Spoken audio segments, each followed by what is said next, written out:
Hey Sagittarius, how are you guys? This is a Jennifer. Oh, that's crazy. This is a general reading for the sign of Sagittarius, Sun, Moon, Rising, or Venus. So it is not a personal reading. It's very general. Will not resonate for everyone. Please just take what resonates and leave the rest, okay? So I set the intention that my readings are timeless and that they are, there is a message of growth for everyone who watches them. So, and they find you at the right time. So, just keep that in mind, but you have to use discernment for, the message, of course, because it's general. Don't know why I got off on that also, or the Jennifer thing. So Jennifer, if you're watching, hello. Let me know that it was for you or something. I don't know. Anyway, Page of Swords.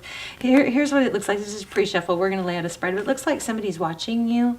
Somebody's watching, trying to learn. Either you are, or roles could be reversed. But it looks like it has to do with somebody who left, came in quick, and then left.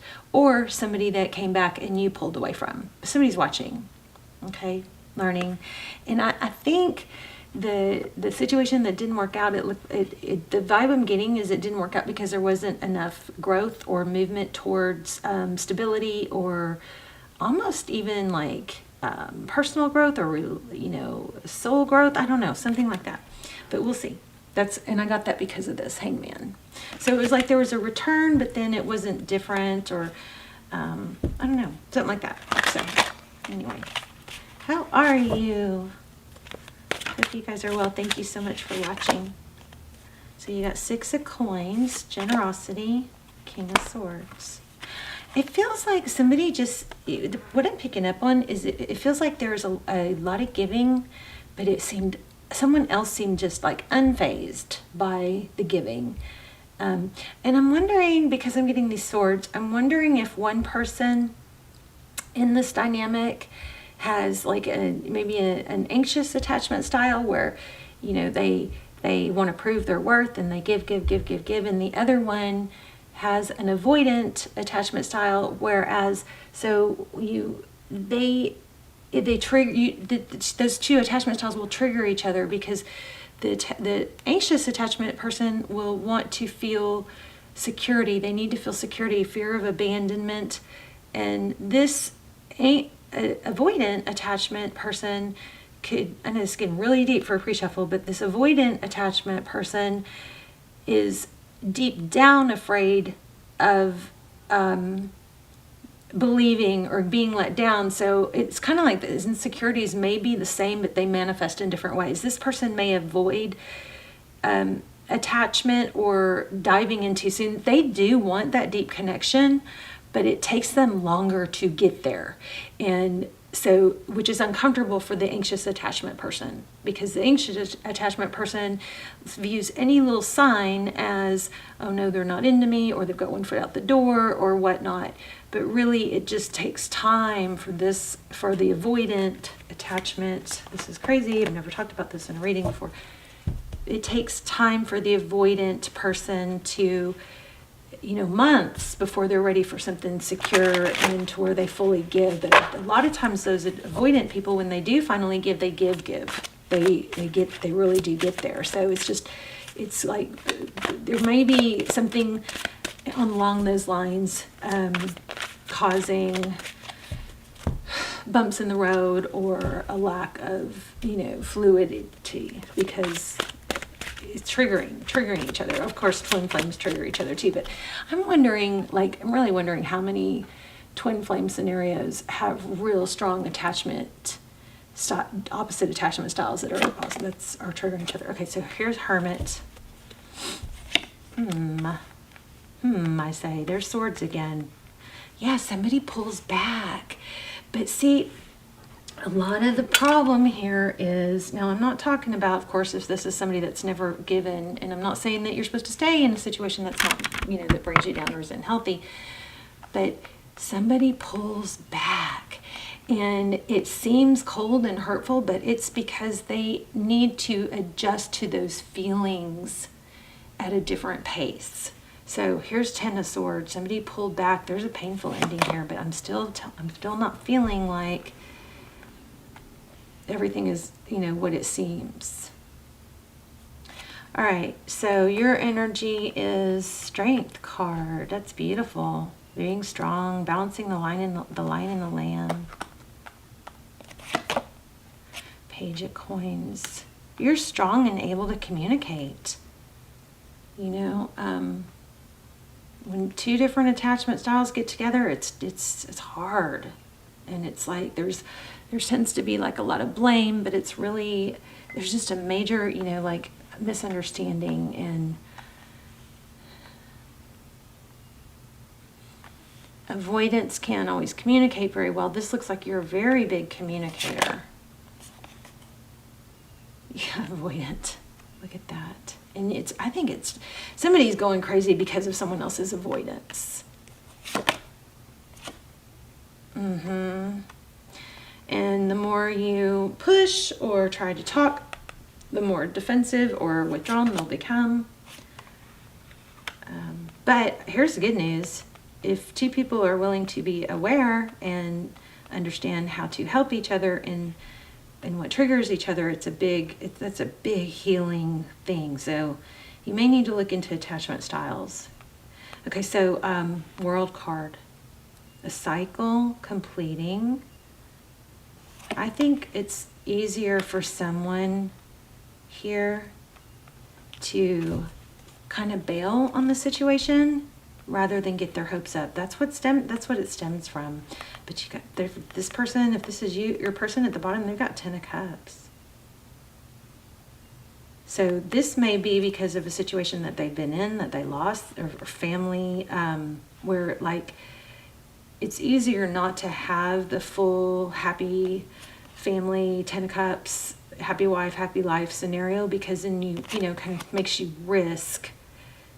I'm not saying this is true, but I'm saying this might be a mindset. Because then you put yourself in a position where you risk losing it all again. So King of Swords, yeah, I feel like you guys are dealing with somebody avoidant. Which is hard for you because you're open and communicative and giving. And it's confusing. 7 of Coins.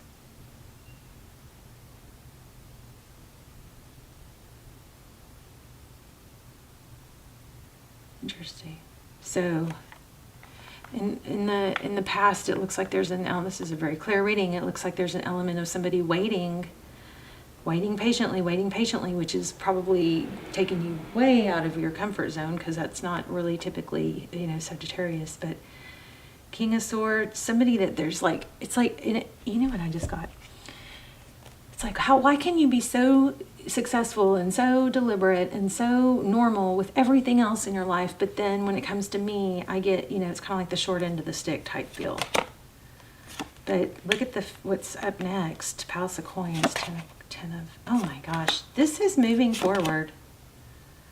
9 of Swords. Look at this card. 4 Cups.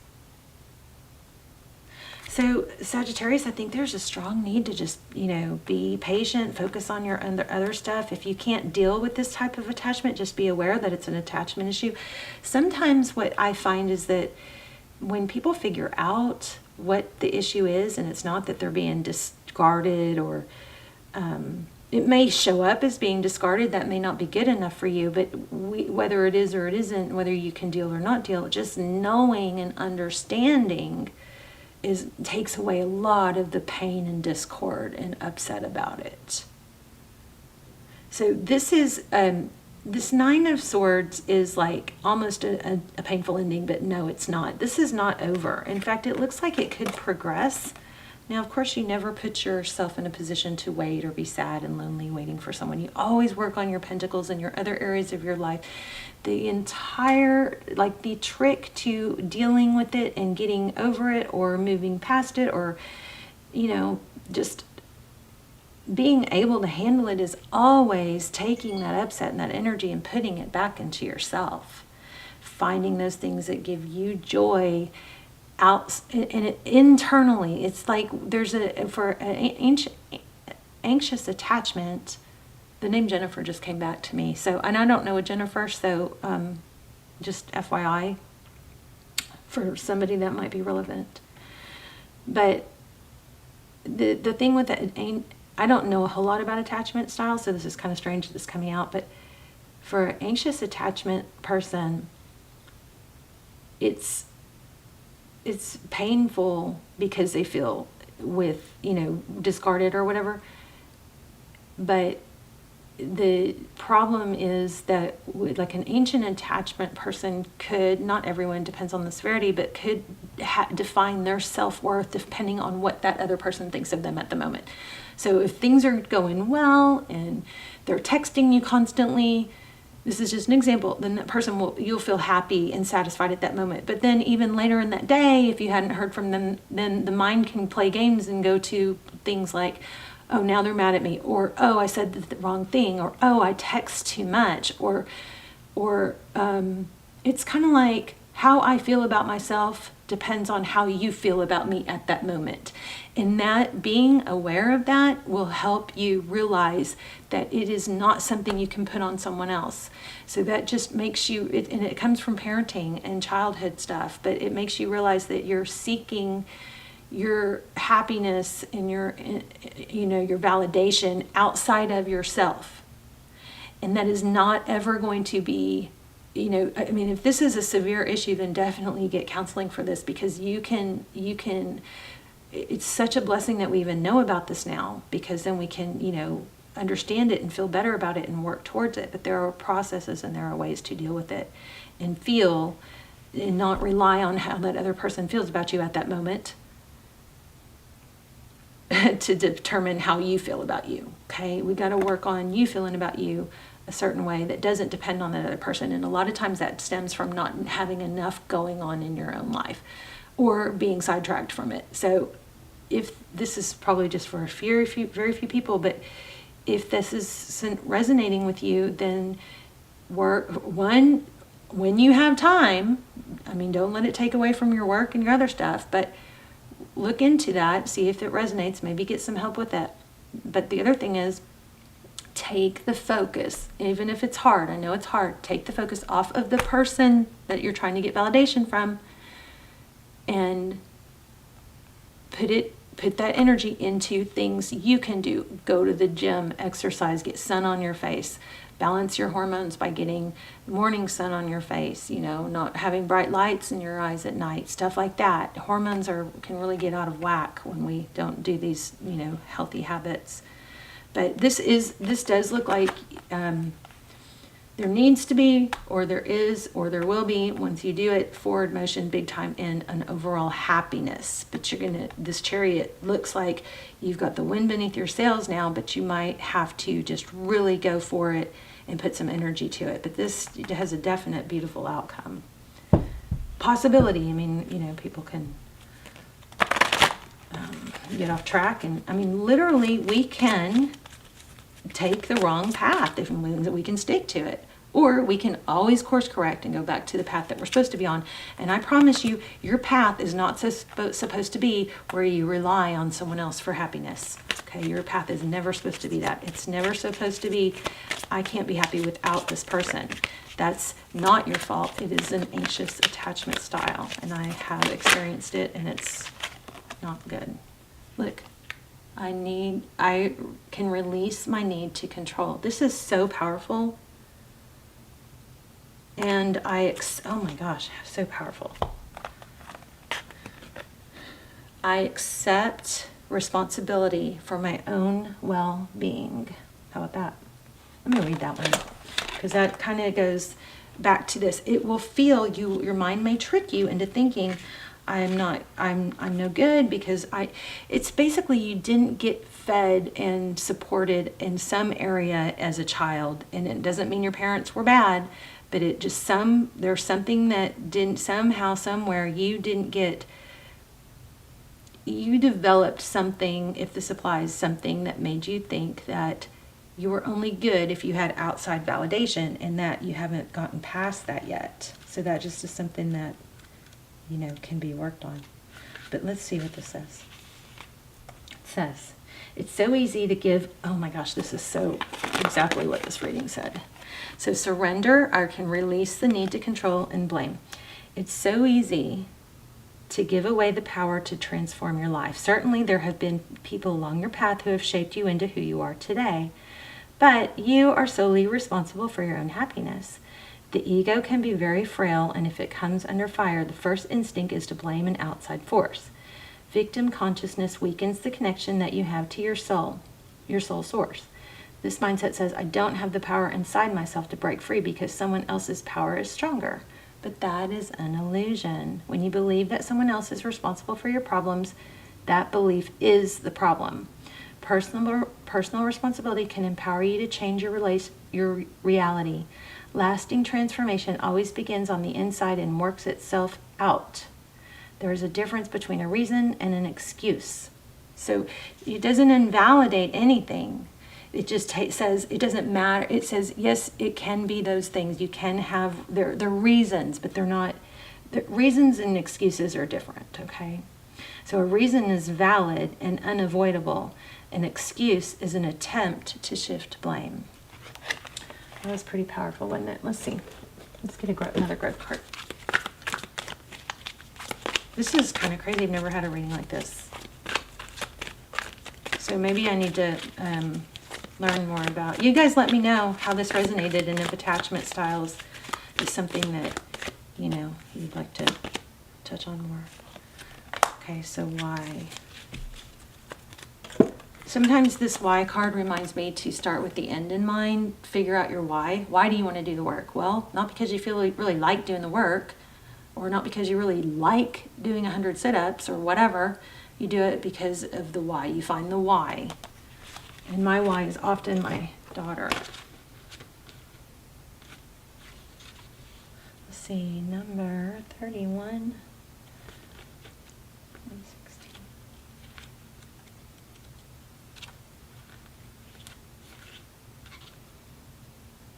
Okay, so motives, driving, intention, the power of knowing why. This is a great power in understanding your motives right now. Oh wow, it's going to say exactly what I just said. Okay.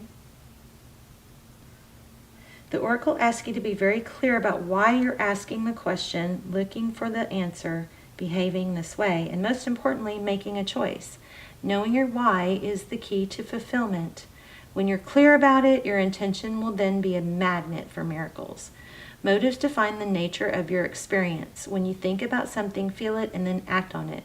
This invisible why is the lifelong energy within the seed, which brings it to life and holds the potential for growth. Okay, so this says this is relationship. We don't always know why we engage in our relationships the way we do, mostly because our feelings aren't always logical. Now is the time to recognize whether you're being triggered by someone else or if your behavior is motivated by unresolved issues of the past. Wow. Wow, that is crazy. That was our whole reading. Recognize whether you're being triggered by someone else, which is also a word I said over and over in this reading, but never usually say. Okay, being triggered by someone else, or if your behavior is motivated by unresolved issues of the past. When you ask yourself, why am I feeling like this? And why did I say that? And spend some time in introspection, the answers may be surprising. Listen to the messages from your intuition, from the knowing deep within you. What does it tell you about yourself and others? In the end, life is all about being loved. Miracles and deep understanding of your needs and how to get them met are the buried treasures of the why. Uncover them by posing the most powerful question you can ask yourself and your partner today, which is why.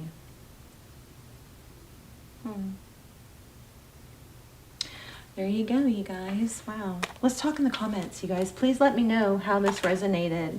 And if any of the words or things I said, were strong signs for you.